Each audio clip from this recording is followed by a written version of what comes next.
दोस्तों, संसद के मानसून सत्र के पहले ही दिन दिल्ली की फिजाओं में एक अलग ही हलचल देखने को मिली। एक तरफ जहां संसद भवन के भीतर देश की सबसे बड़ी पंचायत का पहला दिन शुरू हो रहा था, तो वहीं ठीक दूसरी तरफ सड़कों पर देश के युवाओं और छात्रों का एक ऐसा ऐतिहासिक जनसैलाब उमड़ा जिसने पूरे देश का ध्यान लुटियंस दिल्ली की ओर खींच लिया।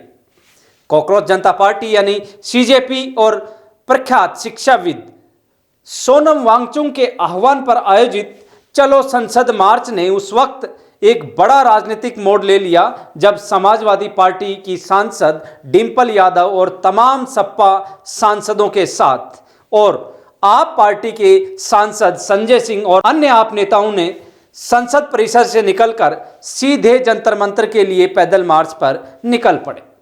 उधर जंतर मंतर पर 3 हफ्ते से अनशन पर बैठे छात्र छात्राओं का अनशन दिग्गज अभिनेत्री शबाना आजमी, सांसद मनोज झा और प्रकाश राज ने खत्म करवाया।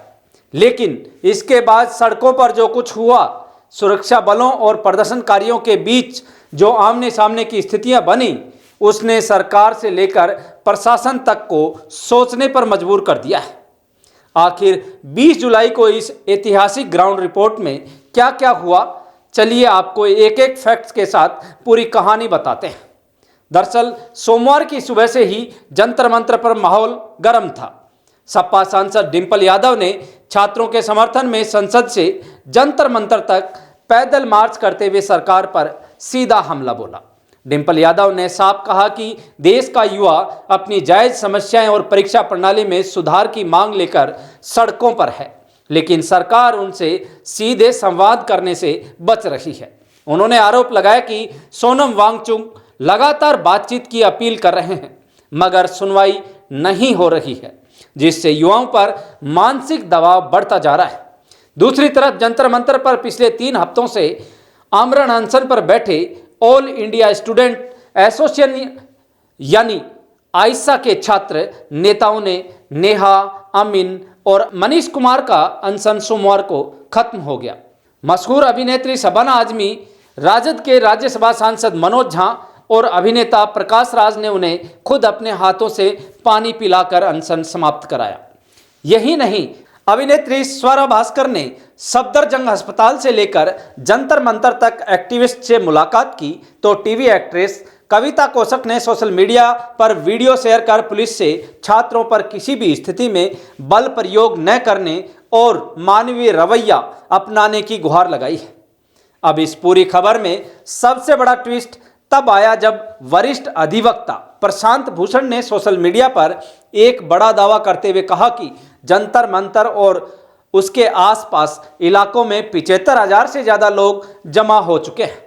उन्होंने ये भी आरोप लगाया कि प्रदर्शन को दबाने के लिए आसपास के इंटरनेट सीसीटीवी कैमरों को प्रभावित किया गया है। उधर हालात की गंभीरता को देखते हुए दिल्ली पुलिस और डीएमआरसी ने तुरंत बड़ा कदम उठाया। सुरक्षा कारणों का हवाला देते हुए राजीव चौक, जनपथ पटेल चौक, केंद्रीय सचिवालय और सेवा तीर्थ, इन 5 प्रमुख मेट्रो स्टेशनों को तुरंत प्रभाव से बंद कर दिया गया। दिल्ली पुलिस ने भारतीय नागरिक सुरक्षा संहिता BNSS की धारा 163 लागू कर दी और स्पष्ट किया कि बिना पूर्व अनुमति के कोई भी जुलूस निकालने पर कानूनी कार्रवाई होगी।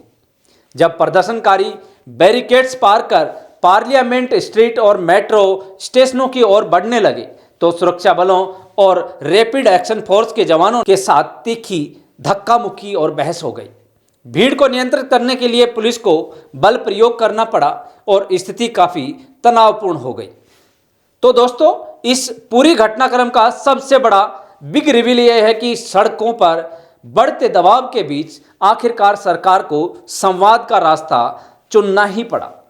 सीजेपी के संस्थापक अभिजीत दीपिके, जो खुद अनशन पर थे, उन्होंने अपना अनशन यह कहते हुए खत्म किया कि बातचीत की प्रक्रिया शुरू हो चुकी है। सीजेपी के प्रवक्ता सौरभ दास और आशुतोष रांका का प्रतिनिधित्व मंडल सीधे केंद्रीय मंत्री और बीजेपी अध्यक्ष जेपी नड्डा से मुलाकात करने पहुंचा। दूसरी तरफ सफदरजंग अस्पताल में भर्ती सोनम वांगचुक ने भी अस्पताल प्रशासन को पत्र लिखकर डिस्चार्ज करने की मांग की ताकि वे सीधे इस संवाद का हिस्सा बन सकें।